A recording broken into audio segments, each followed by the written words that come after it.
Kaya isang mapagpalang hapon po sa ating lahat. Mula sa aming mga kawani ng Department of the Interior and Local Government, kami po ay taus-pusong nagpapasalamat sa mga ahensya at mga bisitang dumalo ngayon upang mag-isa sa pamilyang Absalon, upang alalahanin ang buhay ng isang bata na naging inspirasyon sa karamihan dahil sa angking galing sa football. Ang pagkawala ni Kieth ay isang napakalungkot na pangyayari. Hindi lamang sa pamilyang Absalon, pero sa buong komunidad ng siyudad ng Masbate. Isang future ASCAR player ang nawala dahil lamang sa maling ideolohiya ng kapayapaan na hinatid ng mga armadong grupo. Ang aming departamento ay buong pusong sumusuporta sa Administrasyong Duterte sa paraan ng implementasyon ng Executive Order No. 70 na tapusin na ang armadong sigalot na matagal na hinahatid ng ating mga kapatid na rebelde. Itong nangyari kay Kieth Absalon ay isang testamento at patunay na lihis sa tamang landas ang ipinaglalaban ng mga armadong grupo na ito na pati buhay ng isang inosenteng bata at makasama niya ay kinuha ng walang dahilan. Pagkakaisa ang sigaw ng sambayanan, tutukan ang armadong pag-asa laban sa gobyerno. Tigilan na ang pagkitil sa buhay, lalo na sa mga inosenteng sibilyan na ang nais lamang ay mamuhay ng payapa. What they did to an innocent young man is the same thing they did and intend to do to many other faceless and nameless young men and women. The CTG is a disease worse than any pandemic in history because its purpose is to destroy the very soul of the nation, our youth.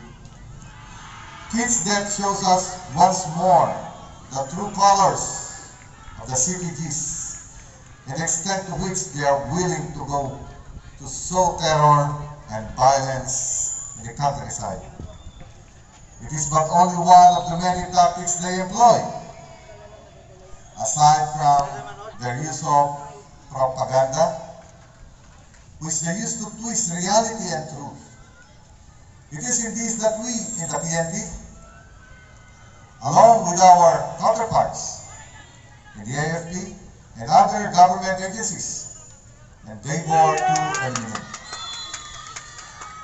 Let us work together and stand against the CTGs to prevent another Kieth Absalon and to make our communities peaceful and safe for the generations to come. Nagkakatipon tayo ngayong araw na ito kahit pinili natin hindi makalimot. Bagkus, patuloy tayong lumaban upang makamit ang hustisya na nararapat at pagbayaran ng mga teroristang CPP-NPA. This afternoon, as we unveil this monument to Kieth, let the painful memories of yesterday remind us that we no longer need more heroes like him. We no longer need Filipinos losing their lives to violence and terrorism. Huwag natin kalimutan ang araw na ito. Huwag natin kalimutan ang araw na inamin ng mga teroristang NPA ang kanilang tahasang pagbiurak sa buhay, sa dignidad at sa karapatan ng bawat mamamayang Pilipino na namumuhay ng tahimik ng walang takot at may seguridad. Out of the rooted past and pain, let us all rise. Patuloy tayong bumangon at lumaban sa karasan ng terorismo. And with this monument, out of our broken hearts, there is no moving on without justice. And without the peace that the youth, this city, and the whole Philippines deserves. Sa hapong ito ay nagpasalamat ako sa Panginoon sa ating sama-samang pagtitipon upang masilayan ang pagpapahalaga sa unang anibersaryo ng pagkamatay ng ating anak na si Kieth at kanyang pinsan na si Absalon, na kung paano at ano ang kanilang sadya o layunin sa brutal na pagpatay ng mga CPP NPA, NTF, maituring natin silang sakit pusado sa ating lipunan bilang terorista. Bilang magulang ni Kieth, isa siya sa aking anak na pinalaki naming mag-asawa na maging magpakumbaba, matibay ang loob, masipag. At saka, lalo-lalo na may tapos sa Diyos. Dahil sa kailangan ng buhay namin, sinikap niyang magpursige sa paglalaro ng soccer, sa bayang pag-aaral, dahil sa kanyang kahusayan sa larangan ng football, siya ay natuklasan ng PFAO. Sa murang edad niya, ang tiniis niyang malayo sa magulang. Nagtiis sa hirap upang makalit lamang niya ang kanyang pangarap na maiahon ang buhay ng pamilya sa kahirapan. Dahil nakikita niya at alam niya kung gaano namin sila itinaguyod upang mabuhay lang dahil anim po sila na magkakapatid. Di ko mabigay ang kailangan nila sa pag-aaral. Hanggang napuliyo siya, nagsumikap siya na magsanay upang manatili ang kanyang stamina habang ulit. Ipinagpatuloy niya ang pagsanay sa paraan ng pagbay. Dahil hinihintay niya ang pagnormal ng klase kasi itutuloy niya ang pagiging isang Philippine Afghan. Bilang magulang ni Kieth, ang karangalan niya na iniwan sa amin ay napakahalaga. Minsan, di ko naisip na ganito pala ang kapalit. Ang kanyang iniwan na alaala sa amin. Ihemplo din si Kieth ng kanyang mga kapatid. Sinisikap din niyang sundan ang yapak ng kanyang kuya Kieth. At si Kieth ay malambing sa ama. Lahat ng pangangailangan niya ay papa ang nauna niyang sinasalihan. Ni minsan di sumagi sa isip ko na ang lagi niyang sinasabi sa akin ay, Mama, don't worry, soon sisikat ako. Ang iniisip ko lang na sikat siya sa kanyang larangan sa paglaro. Ito na pala ang huling hatuling niya na magsikat. Siya pero ganito paraan namin siya maalaala.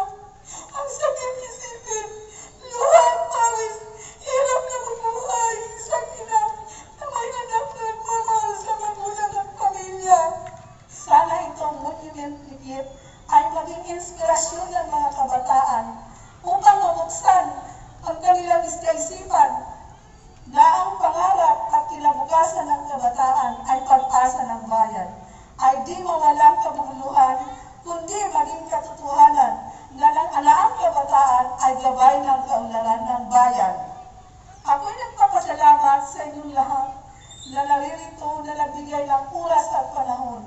Maraming salamat sa mga opisyal ng gobyerno na nandito at nagsimpatiya upang may sakatuparan ang unveiling of monument ni Kieth. Malaking karangalan po ng pamilya Absalon sa ating mga taga-mainland Bicol o nasyonal na bisita, sa ating nasa lokal na gobyerno na nagsisilbi sa bayan. Ako po'y nagpapasalamat lalong-lalo na kay Pangulong Rodrigo Roa Duterte at Yusik Lorin Badoy, pati ng kasamahan niya sa NTF-RJTF, mga armed forces na nagpapahalaga sa alaala ni Kieth Absalon na hindi makalimutan magpakailanman. They would even spend a Christmas Eve or a New Year's Eve with my family then. I was a witness on how Tani and Vilma reared their children to become God-fearing, family-oriented, disciplined, and respectful, and how they inculcated in their minds the value of education in one's life. Tani is and was the greatest influence of his children in sports. As he serves in the city DepEd as watchman, and I then was the city school superintendent, on Saturdays and Sundays that he was on duty, he would put out a takraw or volleyball net in the office parking space and would bring his children there to play with them, minsan siguro to just provide them the skills they need. Tani would also be with them during their training.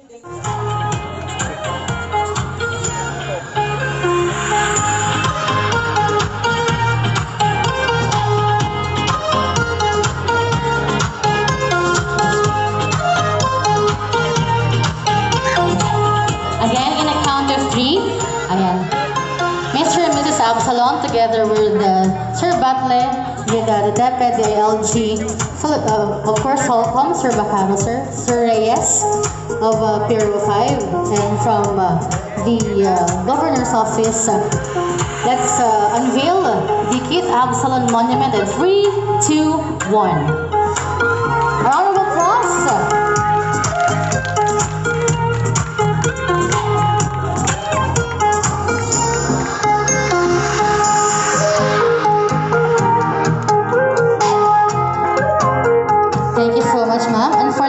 Of the monument, may we call in Senior Pastor William M. Sahagun, MBC, and Associate Pastor Alan B. Reyes, MBC.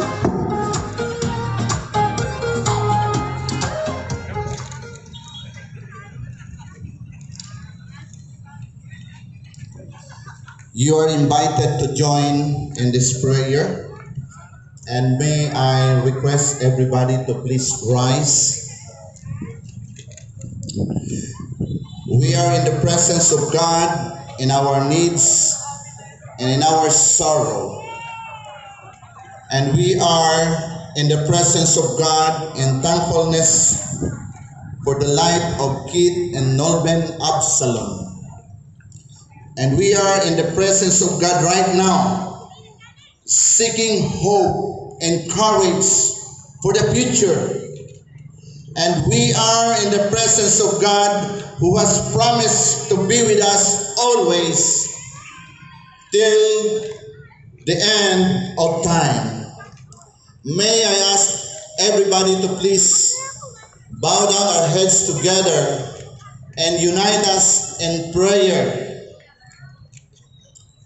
Our Father in heaven, help us, God, to focus in your presence right now. Remind us that time will never erase the memories, and that for a moment we are not alone as we stand here together.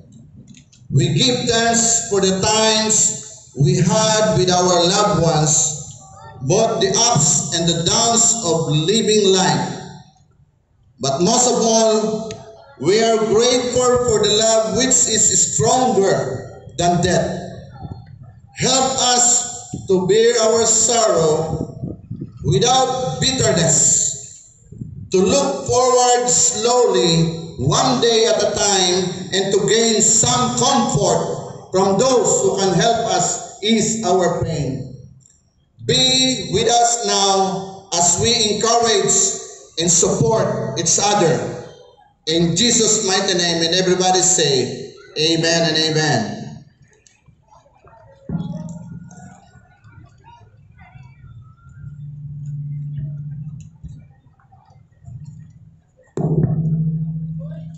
This monument will never be a celebration, yet the family is genuinely gratified for the effort of the people behind this gift, as Kieth will not just be remembered by his family, but the entire youth and sports enthusiasts to chase their dreams no matter what until there is a chance.